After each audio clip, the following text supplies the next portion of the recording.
많은 비가 내리는 우중인데도 불구하고 하나님의 전으로 나와서 영과 진리로 예배하는 우리 모든 믿음의 가족들 위에 말씀의 크신 은혜가 임하는 복된 시간이 되시기를 우리 주님의 이름으로 축원합니다. 성경 속에서 가장 드라마틱한 인생을 사신 분이 누구일까? 반전에 반전을 거듭하면서 멋진 인생을 살아가신 분이 누구인가? 라고 질문을 하면 저는 서슴지 아니하고 모세라 그렇게 말씀드릴 수 있습니다. 모세는 그 어떤 사람들보다도 아주 극적인 삶을 사신 분입니다. 오늘 본문 속에 기록이 되어져 있는 말씀은 120년의 생을 마감하기 직전, 세상을 떠나가기 직전에 자신의 민족 12지파에게 축복 기도를 하고 있는 말씀이 바로 이 신명기 33장의 말씀입니다. 이 세상을 떠나가기 전에 마지막 축복 기도를 하고 세상을 떠나가시는 멋진 장면을 우리에게 보여주신 분이 바로 이스라엘의 최고 지도자 모세인데, 이 모세에 관해서 오늘 본문이 설명하기를 뭐라고 설명하고 있는가? 이 신명기 33장 1절에 보면 모세를 설명하는데 하나님의 사람 누구라고요? 모세. 하나님의 사람 모세라고 설명을 하고 있습니다. 하나님의 사람 모세라고 설명하고 있는 이 설명 속에서 우리가 이렇게 한번 생각할 수가 있을 것 같습니다. 그의 아버지가 아므람이니까 아므람의 아들 모세라 설명할 수 있겠죠. 그의 어머니가 요게벳이니까 요게벳의 아들 모세, 이렇게도 설명할 수 있을 거예요. 그의 부인의 이름을 붙여서 누구의 남편, 누구의 아버지, 누구의 형제라고도 설명할 수 있을 것입니다. 그런데 모세를 설명하고 모세를 소개함에 있어서 하나님의 사람 모세라 그렇게 소개하는데, 이 같은 소개는 오늘 본문에만 보이는 것이 아니라 여호수아서를 통해서도 나타나게 되어지고, 역대상을 통해서도 나타나게 되어지고, 역대하를 통해서도 나타나게 되어지고, 이스라엘의 최고 율법학자 에스라서를 통해서도 나타나는 것을 보게 되어집니다. 우리 함께 여호수아서 14장 6절 말씀, 스크린의 말씀을 한번 읽어보겠습니다. 시작. 그때에 유다 자손이 길갈에 있는 여호수아에게 나아오고 그리스 사람 여분네의 아들 갈렙이 여호수아에게 말하되, 여호와께서 가데스 바네아에서 나와 당신에 대하여 하나님의 사람 모세에게 이르신 일을 당신이 아시는 바라. 오늘 이 말씀 속에 보니까 갈렙이 모세를 소개하는데, 모세를 알려주고 있는데 하나님의 사람 모세라 그렇게 말하고 있습니다. 여호수아도 오늘 본문에서 하나님의 사람 모세라고 표현하고 있고, 갈렙도 모세를 하나님의 사람이라고 표현하고 있습니다. 자, 여러분, 제가 하나 질문을 하겠습니다. 가까이에 있는 사람이 그 사람의 약점을 잘 압니까? 멀리 떨어져 있는 사람이 그 사람의 약점을 잘 압니까? 누가 잘 알지요? 그렇죠. 가까이에 있는 사람이 약점을 잘 알 수밖에 없어요. 그러니까 제 약점을 가장 잘 아는 사람, 그 사람은 누구라고요? 그렇죠. 남편의 약점을 가장 잘 아는 사람은 그분의 아내예요. 아내의 약점과 단점을 가장 잘 아는 사람은 그의 남편일 것입니다. 그런데 성경에 보면 여호수아와 갈렙과 여호수아는 늘 모세와 함께 했던 사람, 모세 아주 가까이에 있었던 사람입니다. 그런데 그런 여호수아와 갈렙이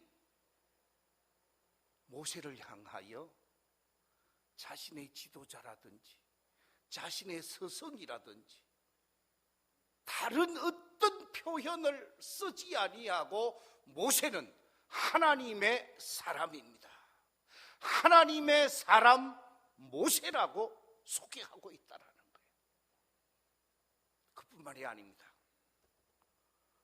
역대상 23장 14절에 보면 이렇게 기록하고 있습니다. 하나님의 사람 모세의 아들들은 레위 지파 중에 기록되었으니, 그러면서 다윗이 모세를 소개함에 있어서 하나님의 사람 모세라, 이스라엘의 성군 다윗이 모세를 하나님의 사람이라고 소개하고 있습니다. 그뿐만이 아닙니다. 역대하 30장 16절에 보면 규례대로 각각 자기들의 처소에 서고 하나님의 사람 모세의 율법을 따라 제사장들이 레위 사람의 손에서 피를 받아 뿌리니라 그랬는데, 이 말씀은 히스기야가 표현한 말씀입니다. 기도의 사람 히스기야가 모세를 표현함에 있어서 하나님의 사람 모세라 그렇게 표현하고 있습니다. 에스라 3장 2절에 보면 요사닥의 아들 예수아와 그의 형제 제사장들과 스알디엘의 아들 스룹바벨과 그의 형제들이 다 일어나 이스라엘 하나님의 제단을 만들고 하나님의 사람 모세의 율법에 기록한 대로 번제를 그 위에서 드리려 할세. 그러면서 학사 에스라, 율법학자 에스라도 모세를 어떻게 소개하고 있다고요? 하나님의 사람 모세라 그렇게 소개하고 있습니다. 아니, 모세가 어떤 사람이었길래, 어떻게 삶을 살았길래 하나님의 사람 모세라 그렇게 말했을까? 여러분, 제가 이 설교를 준비하면서 엉뚱한 생각을 하나 했습니다. 무슨 생각을 했느냐 하면, 만약에 내가 죽는다면 내가 죽는 그 죽음의 묘비를 세울 때 거기에 뭐라고 쓰면 좋을까? 제가 생각하기를 하나님의 사람 민기식 여기 잠들다 이렇게 쓰면 좋겠다 그렇게 생각을 한 바가 있습니다. 하나님의 사람, 여러분의 이름 앞에 하나님의 사람으로 칭함받는 믿음의 가족들이 되시기를 우리 주님의 이름으로 축원합니다. 과연 모세는 어떤 삶을 살았기에 하나님의 사람으로 인정을 받았고 칭함을 받았는가? 제가 설교를 준비하다 보니까 2주간에 걸쳐서 이 말씀을 나누어야 되겠다라고 생각을 하는데, 과연 모세의 삶은 어떠했는가?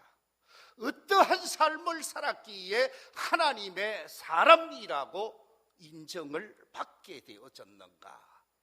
모세의 삶을 더듬어 보면 몇 가지를 발견할 수가 있는데, 그 가운데서 제일 먼저 발견할 수 있는 것은 죄악의 낙을 누리는 것보다 하나님의 백성들과 함께 동고동락하면서 하나님의 사람들을 잘 섬기고 받들었기에 모세를 일컬어서 하나님의 사람이라 그렇게 이름 붙이고 있다라는 사실입니다. 히브리서 11장 24절과 25절 속에서 이렇게 말씀하고 있습니다.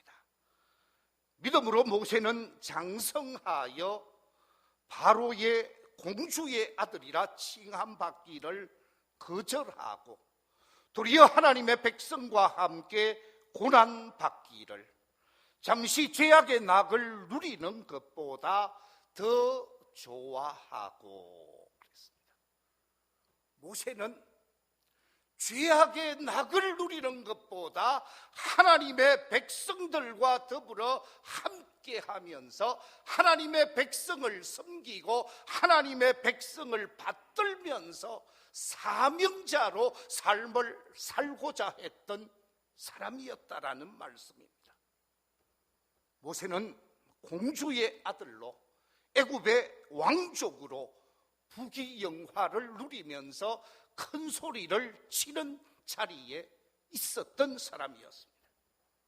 그런데 이 같은 자리에서 죄악을 누리는 것, 죄악을 짓는 것보다는 도리어 어렵고 힘들게 삶을 살고 있는 자신의 민족, 눈물 속에서 하루하루 삶을 펼치고 있는 히브리 민족과 함께하면서 그들 한 사람 한 사람을 섬기고 사랑하고 받드는 모습이 모세의 삶의 모습 속에 나타나고 있습니다. 원래 모세는 아주 어려운 시대, 불행한 현실 속에서 태어난 사람이었습니다. 그의 부모를 비롯하여 그의 민족은 강대국 이집트의 노예 생활을 하고 있었습니다. 노예의 아들로 태어났기에 노예가 될 수밖에 없는 운명의 사람이었습니다. 그런데 그 당시 애굽의 정책은 히브리 민족의 말살 정책을 쓰게 되어집니다. 사내 아이가 태어나게 되어지면 그 사내 아이는 어떤 가정이든지 히브리인 집의 사내 아이는 다 나일강변에 버려서 물고기의 밥이 되도록 하는 것이 그 당시 이집트의 정책이었습니다. 그런데 이집트의 정책이 이처럼 처참한 고통을 주는 정책 속에서 모세의 아버지와 모세의 어머니 아므람과 요게벳 사이에 모세가 태어나게 되어집니다. 바다에 던지듯 나일강에 버려야 하는 운명이었습니다. 그런데 모세의 아버지와 어머니는 모세를 그냥 나일강에 버릴 수가 없었습니다. 그렇게 예쁘고 총명하고 지혜롭게 보였던 어린 핏덩어리 모세를 도저히 버릴 수가 없었던 것 같습니다. 그래서 3개월 동안 자신의 집안에서 몰래 키우게 되어집니다. 애굽 당국 몰래, 감시 감독하는 사람 몰래 어린 아기를 키우려고 하니까 얼마나 힘이 들었겠습니까?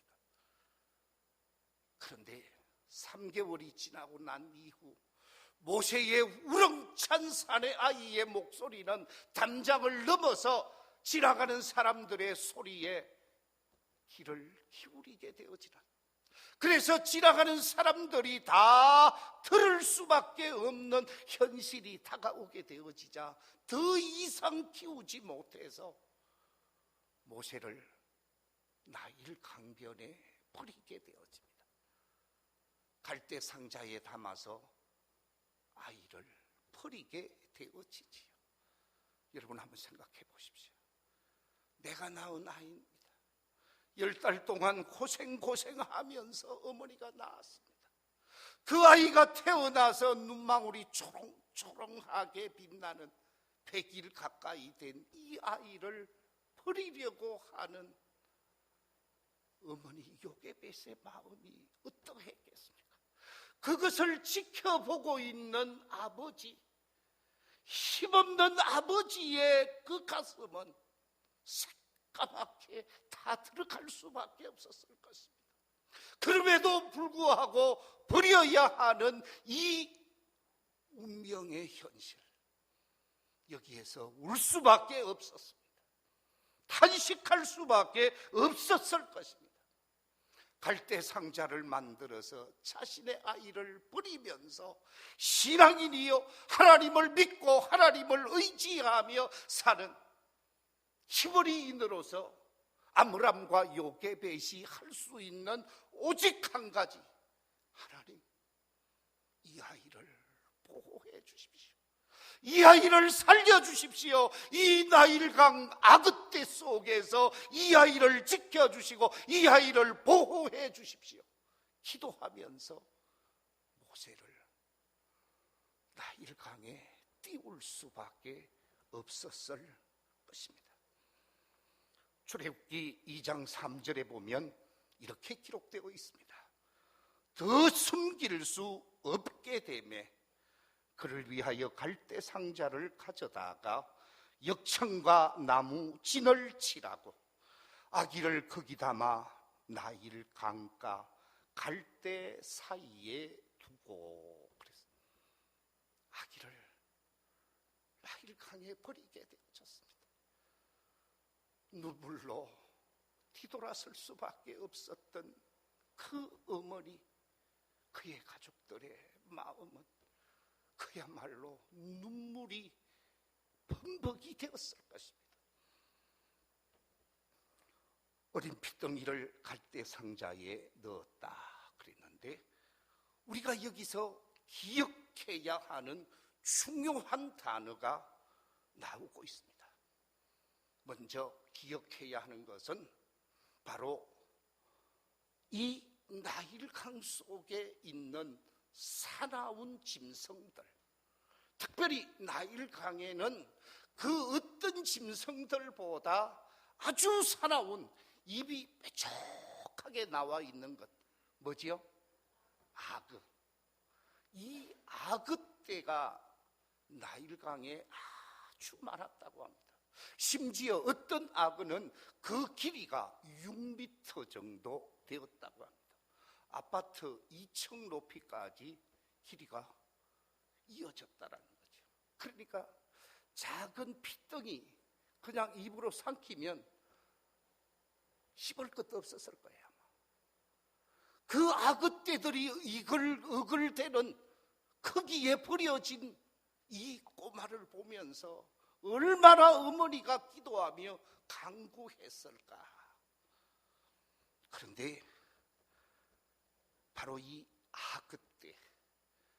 악어떼는 다름 아닌 영적인 의미에 있어서 우리가 만날 수 있는 마귀와 사탄을 의미하는 짐승입니다.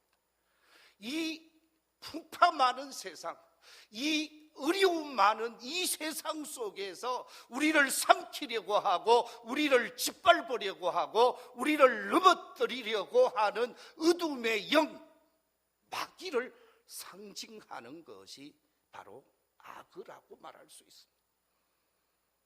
그렇습니다. 이 험난한 세상 속에서 우리 성도들을 삼키려는 마귀는 지금도 우리를 향하여 눈을 부라리고 있다라는 사실입니다. 베드로전서 5장 8절 속에서 이렇게 말씀하고 있습니다. 근신하라, 깨어라. 너희 대적 마귀가 우는 사자같이 두루다니며 삼킬 자를 찾나니. 그랬습니다. 마귀는 우리를 삼키기 위해서, 우리를 먹잇감으로 만들기 위해서, 우리를 구원의 자리, 영생의 자리, 생명의 자리에서 벗어나도록 하기 위하여 삼키고자 한다라는 것입니다. 에베소서 6장 11절에서는 이렇게 말씀하고 있습니다. 마귀의 강제를 능히 대적하기 위하여 하나님의 전신갑주를 입으라 그랬습니다.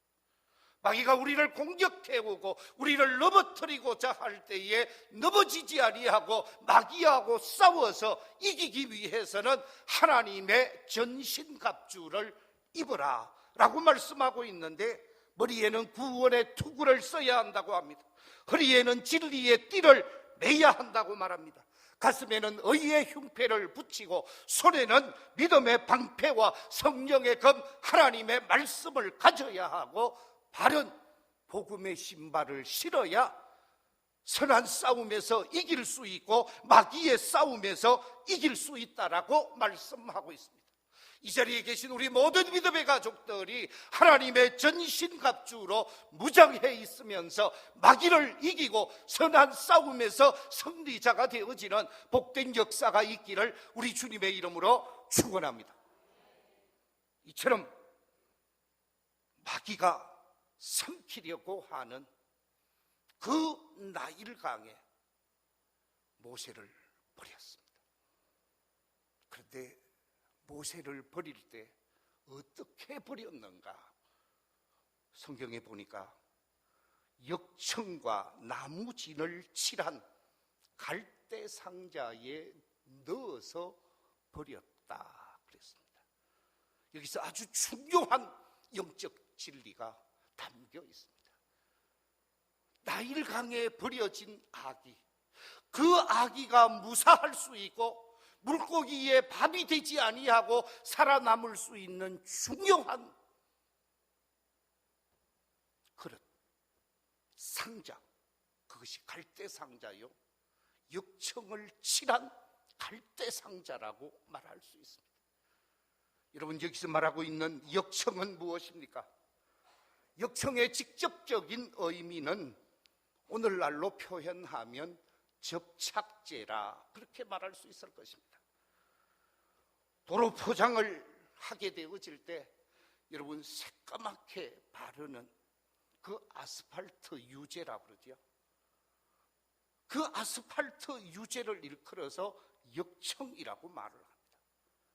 그 아스팔트 유제를 갈대 상자 안으로 밖으로 다 칠해서 냄새가 빠져나가지 못하게 하고 물이 들어오지 못하도록 완전히 갈대 상자에 역청을 칠하고 거기에 보자기로 싸서 아기의 냄새가 밖으로 나가지 않도록 해야 악어떼들이 들어오지 않고 삼키지 않게 되어진다고 합니다.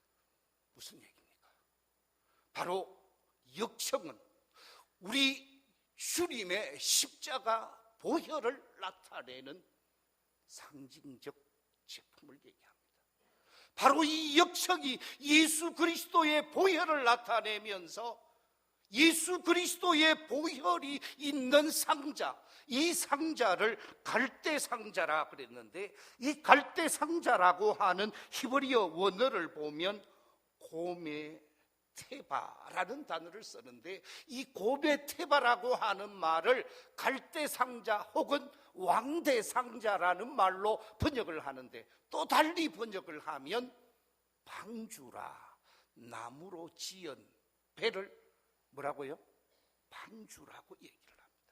바로 이 갈대 상자라는 말은 다른 말로 번역할 때 방주라고 번역을 한다라는 거예요. 그렇습니다.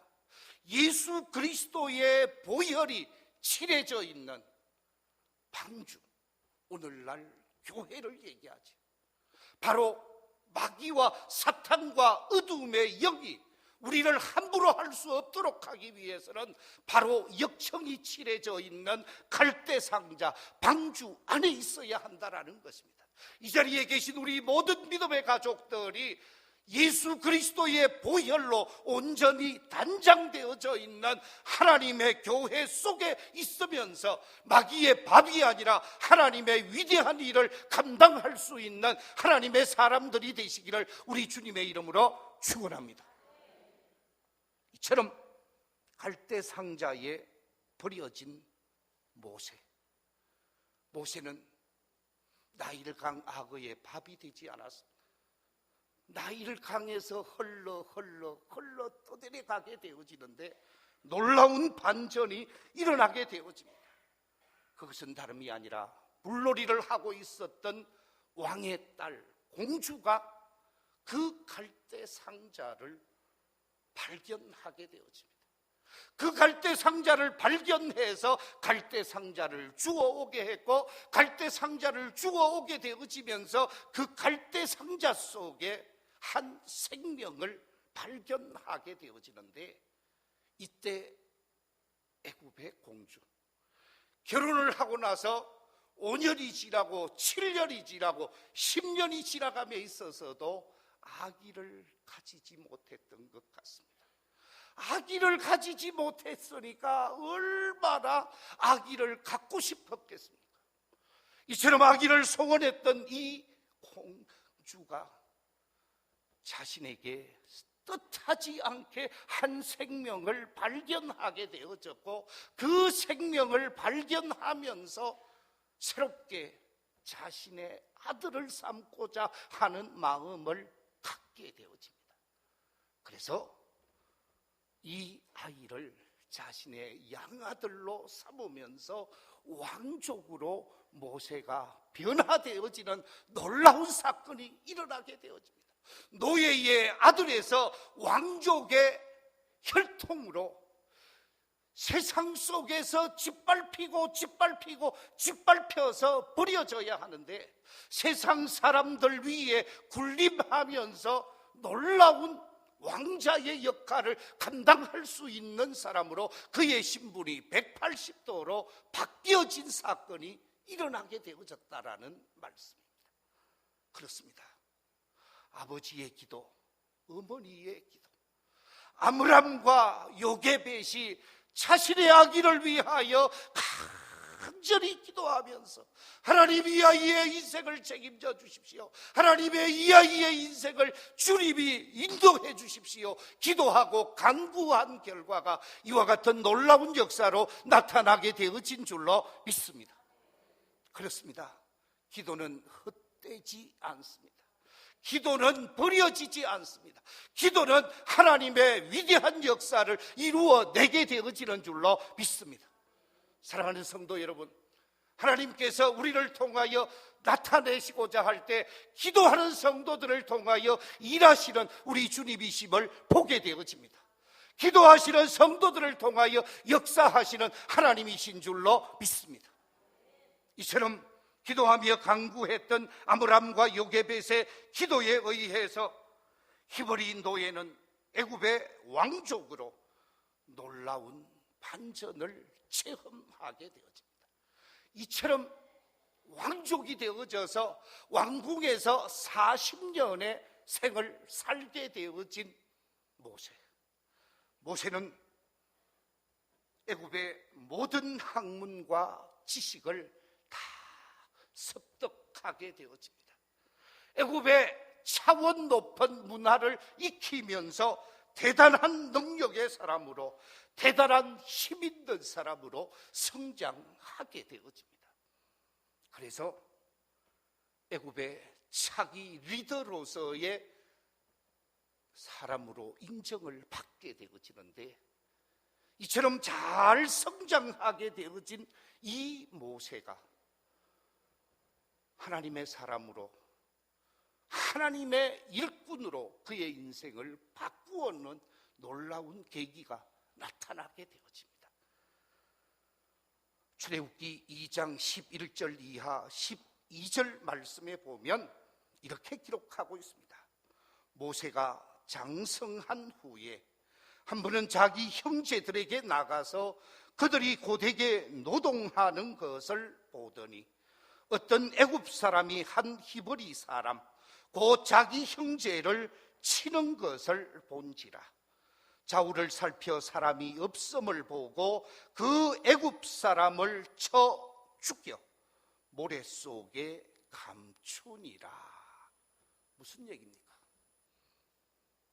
모세가 하나님의 사람으로 새로운 반전의 역사가 일어나게 되어지는데, 애굽 왕궁에서 생활하던 모세가 자신이 온전한 애굽의 혈통, 애굽의 왕족 혈통을 가진 사람이 아니라 히브리 노예의 혈통을 가진 사람임을 발견하게 되어집니다. 이처럼 히브리 노예의 혈통을 지닌 사람으로서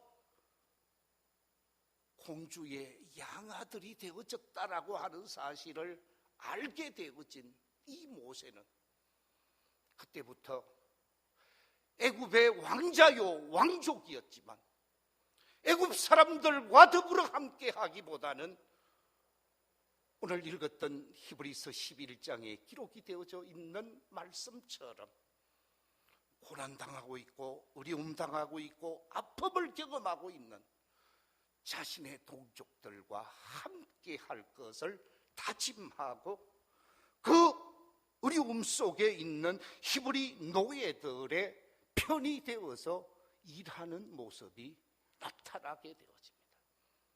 여러분, 여기서 한번 생각해 보십시오. 만약 내가 모세의 위치에 있었다면, 만약 내가 모세의 입장이었다면 나는 어떤 행동을 했을까? 모세는 부귀영화를 누리고 왕족으로서 큰 소리 치면서 삶을 살아간 사람이 아니라 고통 속에서 어려움을 당하고 있는 자기 민족, 자기 백성, 히브리 사람들과 함께 동고동락하면서 그들을 위해 헌신하고 그들을 위해 충성하고 그들을 위해 사명을 감당하는 하나님의 사람으로 자신의 인생을 또한 반전시키게 되어집니다.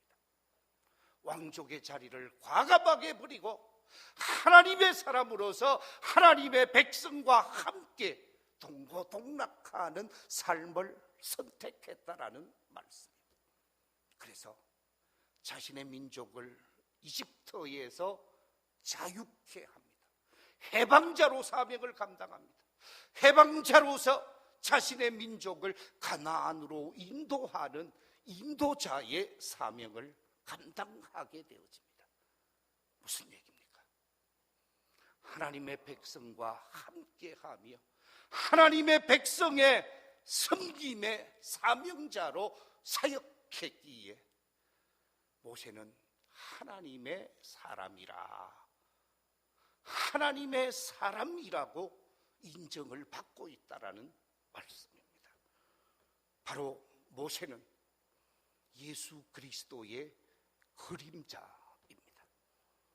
예수 그리스도께서 죄악에 사로잡혀 있는 사람들을 그 죄악으로부터 자유케 하고 구원케 하셔서 믿음의 길, 영생의 길, 생명의 길을 걸어가게 하신 것처럼 바로 모세는 자신의 민족을 애굽에서 구출해내어서 약속의 땅 가나안으로 인도하는 인도자의 사명을 감당했습니다. 우리 주님의 그림자로서 우리 주님의 아름다운 모형으로서 삶을 살았다라는 말씀이죠. 그랬기에 하나님의 사람이라 칭함을 받게 되어졌다는 말씀입니다. 말씀을 맺겠습니다. 이 자리에 참여한 우리 모든 믿음의 가족들이 하나님의 사람으로서 하나님과 함께 하나님의 백성과 함께 하나님의 백성을 섬겨가면서 하나님의 사람으로서 귀한 사명을 감당해가는, 그래서 하나님께 영광을 돌리고 많은 사람들을 복되게 구원의 길로 생명의 길로 인도해가는 아름다운 믿음의 길을 펼쳐가는 복된 성도들이 되시기를 우리 주님의 이름으로 축원합니다. 기도하겠습니다.